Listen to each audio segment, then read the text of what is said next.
Welcome to Is It Any Good? I'm Cliff Jantz. This video we're going to talk about How to Train Your Dragon, the Hidden World.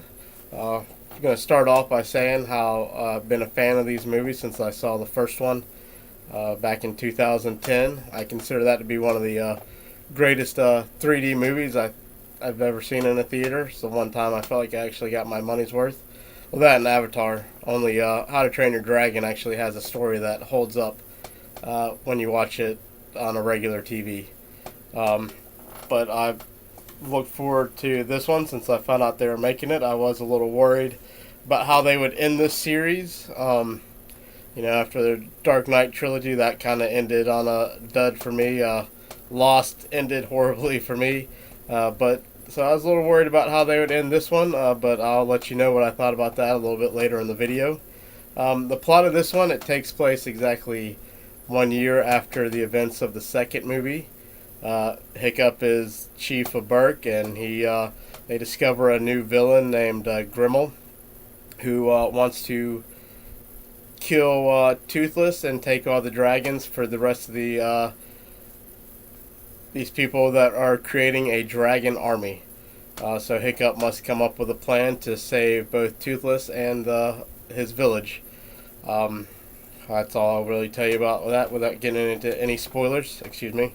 So was this movie any good? I thought it was. I've enjoyed it very much. I like the Toothless Hiccup relationship. They go into that more with this movie as well. And then but Toothless is by far the star of this movie. It's about him he meets a female version of himself, and it's about him starting to enjoy a little bit of his freedom, and he shines in the scenes that he's in. Watching him try to mate with the female, they're some of the best scenes in the movie. I really enjoyed the villain in this movie. He was played perfectly by F. Murray Abraham. He with his animation and kind of style, he reminded me of Pitch from another DreamWorks movie, Rise of the Guardians. He didn't have the same power as this Pitch, but he was just as menacing. For a while there, you were wondering how they were going to overcome him. I seemed to be still one step ahead. Another thing I really enjoyed, as with all of the movies, is the score. They seemed to play the right music at the right time. I've enjoyed the score of the first movie whenever Hiccup reaches his hand out and it's the music playing for that scene, and Toothless lets him pet him for the first time, or anytime they're flying. It just seemed like it matches up with what's on the screen perfectly. The animation in this movie was amazing. Grains of sand when they're on the beach or flying around. The water looked like it was real water. Even just flying through the sky. With these animated characters, but everything around them just looked so real, and it was just very well done. It's amazing how far they've come since the first movie.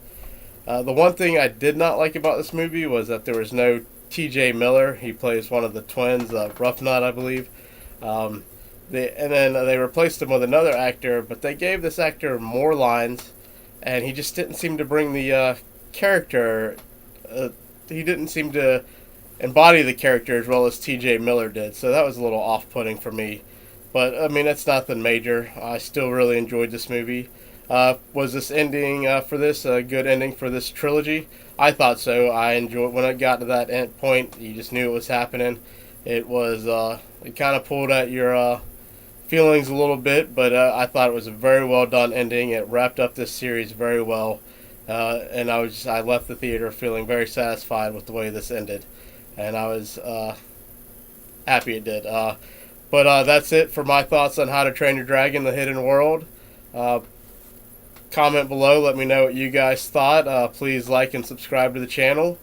The show's Is It Any Good? And I'm Cliff Jantz. Thank you.